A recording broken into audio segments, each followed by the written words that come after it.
Hello friend, कैसे हो सभी। मैं भी एकदम ठीक हूँ। तो आज हम सुनेंगे खुशी और परी की लव स्टोरी का 13 एपिसोड। लास्ट एपिसोड का थोड़ा सा रिकैप लेती हूँ। लास्ट एपिसोड में हमने ये सुना था कि खुशी स्कूल से आती है तो उसका सर में दर्द होते रहता है और ये बात परी को बुआ जी से पता चलती है। तो परी उसका वैसे ही ख्याल रखती है जैसे उसने पिछले टाइम रखा था। तो वो परी जाती है खुशी के रूम में, उसको खाना वाना देती है। तो खुशी को परी पढ़ाने जाती है तो ये लोग सो जाते हैं। दोपहर में तो शाम हो जाती है, फिर रात का खाने का वही प्रबंध हो जाता है। और फिर से रात को खुशी की माँ परी को खुशी के रूम में भेजती है पढ़ने के लिए। खुशी को पढ़ाने के लिए परी को बुआ जी रूम में भेज देती है रात में। तो उस थोड़ी देर में बारिश होने लगती है तो बहुत ही ज़्यादा बिजली कड़कड़ाती है। तो परी को बहुत ज़्यादा डर लगते रहता है क्योंकि परी को बिजली की आवाज़ से कुछ हो जाता था और वही उसका जो भी था बीत गया था उसकी लाइफ में उसके माँ बाप के साथ, वो सब कुछ याद आने लगता है। पैनिक होने के बाद खुशी परी को कंसोल करती है और उसे बोलती है कि हम बच्चा परी मात्रो में हूँ तुम्हारे साथ। तो परी बोलती मुझे आई बाबा की बहुत ज़्यादा याद आ रही है खुशी। मेरे आई बाबा इतनी जल्दी क्यों चले गए मुझे छोड़कर। उन्हें भगवान जी को मुझ पे ज़रा भी तरस नहीं आया क्या?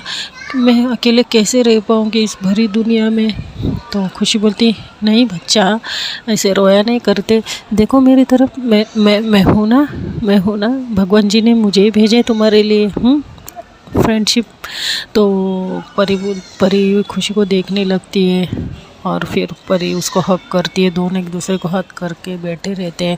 तो थोड़ी देर में बैठ जाते हैं। तो खुशी बोलती है अच्छा चलो मैं तुम्हें सुलाती हूँ, ठीक है। तो खुशी परी को अपने पास लेती है, उसकी बाहों में लेती है। पहली बार ये लोग इतने करीब थे। तो खुशी बहुत ही ज़्यादा परी को कंसोल करती है, उसको सुलाने की कोशिश करती है, उसके सर पर हाथ घुमाती है। और खुशी को पता नहीं क्या होता है, खुशी को बहुत ही ज़्यादा बुरा लगता है परी के लिए। तो खुशी परी को पहले फोrehead पर किस करती है, फिर चिक्स पर किस करती है और दोनों आँखों पर किस करती है और उसके आंसू पोंछती है। बोलती है देखो बच्चा, इस आइंदा तुम रोना नहीं। हाँ ठीक है, मैं समझती हूँ माँ बाप को खोने का दर्द क्या होता है, लेकिन बच्चा हमें ज़िंदगी में किसी के लिए खुश रहना ही होता है ना बच्चा। तो परी बोलती है किसी के लिए मतलब? तो खुशी बोलती है जो तुम्हारे अपने हैं, अभी जो तुम्हारे पास है, जो तुम्हारा अच्छा चाहते हैं, जो तुम्हें खुश देखना चाहते हैं, उनके लिए तो तुम्हें रोना नहीं होगा ना आइंदा। तो परी बोलती है कौन है इतना मेरे लिए खुशी? कौन है जो मुझे खुश देखना चाहता है? कौन है जो मेरे आंखों में आंसू नहीं देखना चाहता है? क्या तुम मुझे बता सकते हो उस इंसान का नाम? तो खुशी बोलती है जब तुम्हारे सामने ही है तो तुम मुझे पूछ क्यों रही हो? परी कुछ बोलती नहीं है और खुशी को देखने लगती है और खुशी को टाइट हक करती है और रोती है। तो बोलती है देखो फिर से रोने लगी ना तुम। मुझे तुम्हारी आंखों में आंसू बर्दाश्त नहीं है परी, और तुम्हारी खुशी चाहती हूँ मैं। तुम हमेशा खुश रहो, मैं यही दुआ करती हूँ। और हमेशा तुम खुश रहो, मैं यही ट्राई करते रहूँगी। तो परी बोलती है कि थैंक यू सो मच खुशी, अगर तुम नहीं होती तो पता नहीं मैं सच में ज़िंदा ही मर जाती। तो खुशी बोलती है नहीं, मेरे होते हुए तुम्हें कोई कुछ नहीं कहेगा, कोई कुछ नहीं करेगा, ठीक है। अब से तुम कभी सैड नहीं रहोगी, कभी अपसेट नहीं रहोगी, बस मेरे लिए तुम्हें खुश रहना है।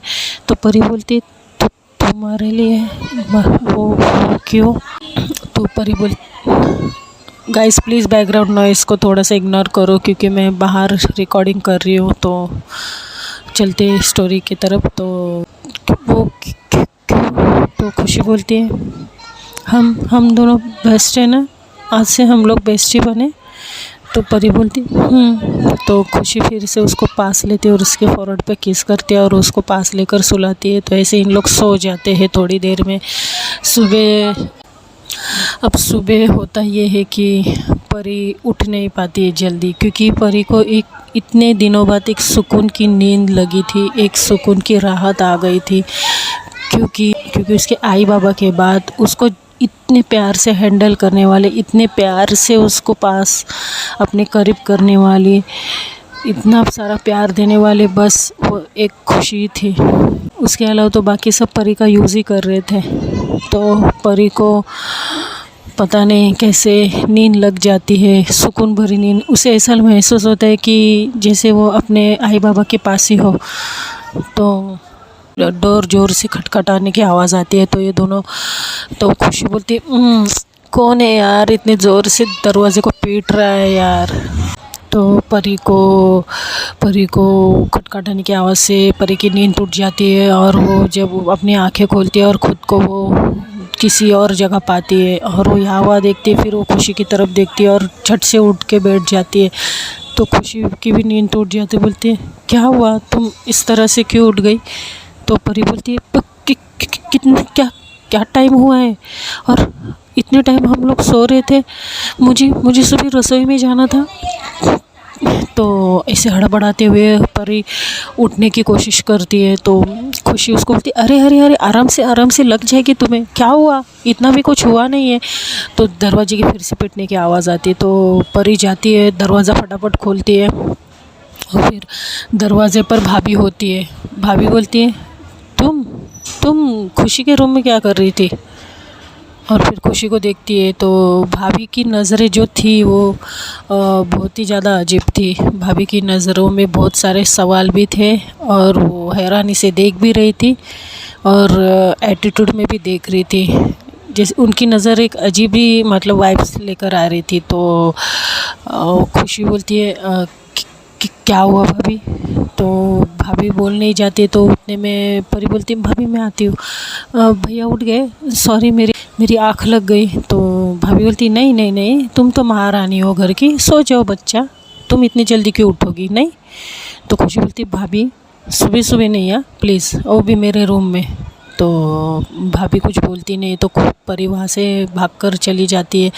तो भाभी भी खुशी को सर से लेकर पाँव तक देखती है गुस्से में और चली जाती है। और फिर खुशी तो अपने रूम में फिर से जाती है, लेकिन परी के पीछे पीछे भाभी चली जाती है।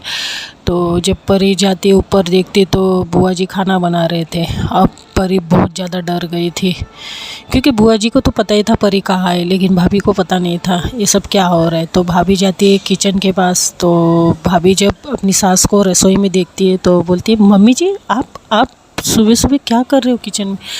तो जो खुशी की मम्मी है वो बोलती है कि कुछ नहीं, बस नाश्ते का प्रबंध कर रही थी, तुम लोग को तो नींद से फुर्सत मिले तब ना। तो जो बहू है, जो खुशी की भाभी है, वो बोलती है, मेरी तो नींद खुलती ही नहीं है मम्मी जी, वही एक तो रात को बरसात भी हुई और बहुत अच्छी नींद भी लग गई। तो जो खुशी की मम्मी बोलती है, हाँ हाँ, जैसे सारे मौसम तुम्हारे लिए बने हैं, मैं तो क्या बूढ़ी ठहरी, मैं तो कब नींद आती है और कब नहीं आती है, वो किसको क्या पड़ी है। तो परी बोलती, बुआ जी आप रहने दीजिए, आप साइड में हटिए। तो बुआ जी बोलती, नहीं नहीं बेटा रहने दो, अभी हो गया, अभी क्या करने आई हो। तो फिर परी बोलती है, नहीं बुआ जी मैं फ़्रेश होकर आई हूँ, आप हटिए, मैं कर लेती हूँ। तो भाभी बोलती, नहीं नहीं बेटा तुम क्या करोगी, तुम तो महारानी हो ना घर की, तो जाओ सो जाओ, आराम से आराम करो, जाओ खुशी के रूम में। वैसे मम्मी जी ये खुशी के बेडरूम में क्या कर रही थी? तो जो खुशी की मम्मी है वो बोलती है, वो उसे मैंने ही भेजा था, वो खुशी को पढ़ाने गई थी। तो भाभी बोलती, अच्छा पढ़ाने गई थी या कुछ? तो जो खुशी की मम्मी बोलती, क्या बहू क्या बोल रही हो तुम सुबह सुबह, जाओ ये नाश्ता तैयार है, विक्रम को बुला लेकर आओ।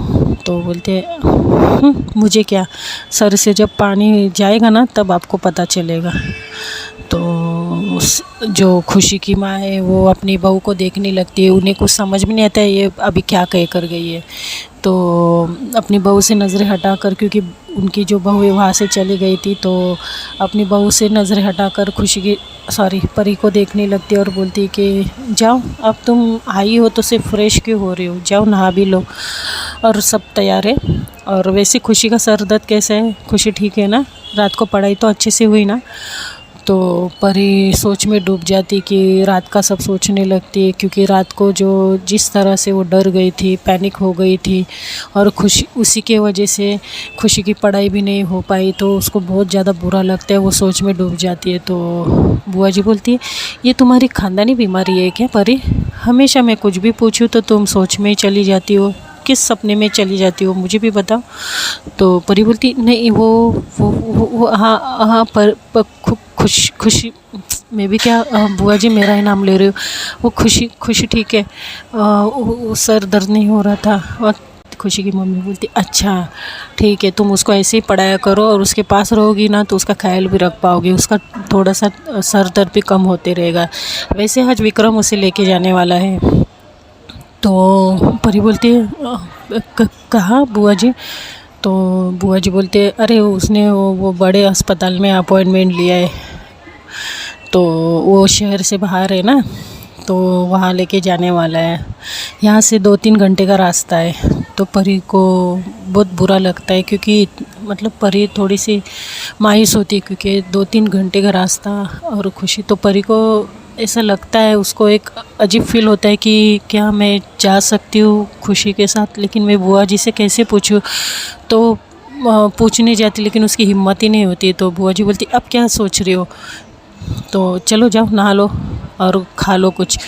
वैसे विक्रम और खुशी को उठाना पड़ेगा, तुम्हारा नहा के होने के बाद खुशी को उठाओ और विक्रम को भी नाश्ता दिलाओ, इनको जल्दी निकलना होगा। तो परी बोलती, अच्छा ठीक है बुआ जी, मैं जाती हूँ। तो परी सोचते सोचते नीचे उतरती सीढ़ियों से। बस उसके दिमाग में यही था कि खुशी उससे पहली बार इतनी दूर जा रही थी, और उसे भी उसके साथ जाना था, लेकिन वो पूछे तो कैसे, क्योंकि घर के काम भी थे। तो यहाँ देखते, जब भाभी अपने बेडरूम में जाती है तो अपने पति से बोलती है कि जाइए जी, आपकी माता जी बुला रही है। तो विक्रम बोलते हैं कि अच्छा वो देखो आज थोड़ा सा मुझे लेट हो सकता है, वो खुशी को लेकर जाना है ना हॉस्पिटल में। तो जो विक्रम की पत्नी है, खुशी की भाभी, वो खुश होती, बोलती, क्या यानी शहर से बाहर जाने वाले हो? तो विक्रम बोलता है, हाँ यार 2-3 घंटे का रास्ता है, जाने में भी लेट होगा, उस पर ट्रैफिक अलग से, तो टाइम तो लगेगा ही। तो जो भाभी है वो बोलती है, हाँ वैसे भी मैं सोच रही थी कि मम्मी के यहाँ होकर आओ, तो तुम जाओ, मैं अपनी मम्मी के पास चली जाती हूँ आज के दिन। तो विक्रम बोलता है, ठीक है, बच्चों को संभाल कर लेकर जाना बच्चे को। तो बोलती है, संभालने की क्या ज़रूरत है, परी भी है ना, परी भी रहेगी ना मेरे साथ। तो विक्रम बोलते, अच्छा परी को लेकर जाओगी? तो बोलती है, हाँ वैसे भी इसका यहाँ पर क्या काम होगा, दिन भर तो कोई होगा नहीं आज घर पर। तो विक्रम बोलता है कि ठीक है चली जाना। तो ऐसा करके भाभी के दिमाग में बहुत सारे आइडियाज़, अब पता नहीं क्या क्या आने वाले थे। तो देखते हैं दोस्तों नेक्स्ट एपिसोड में क्या होता है। If you like my story, like comment and subscribe bye. और बैकग्राउंड नॉइज़ के लिए once again sorry again, bye.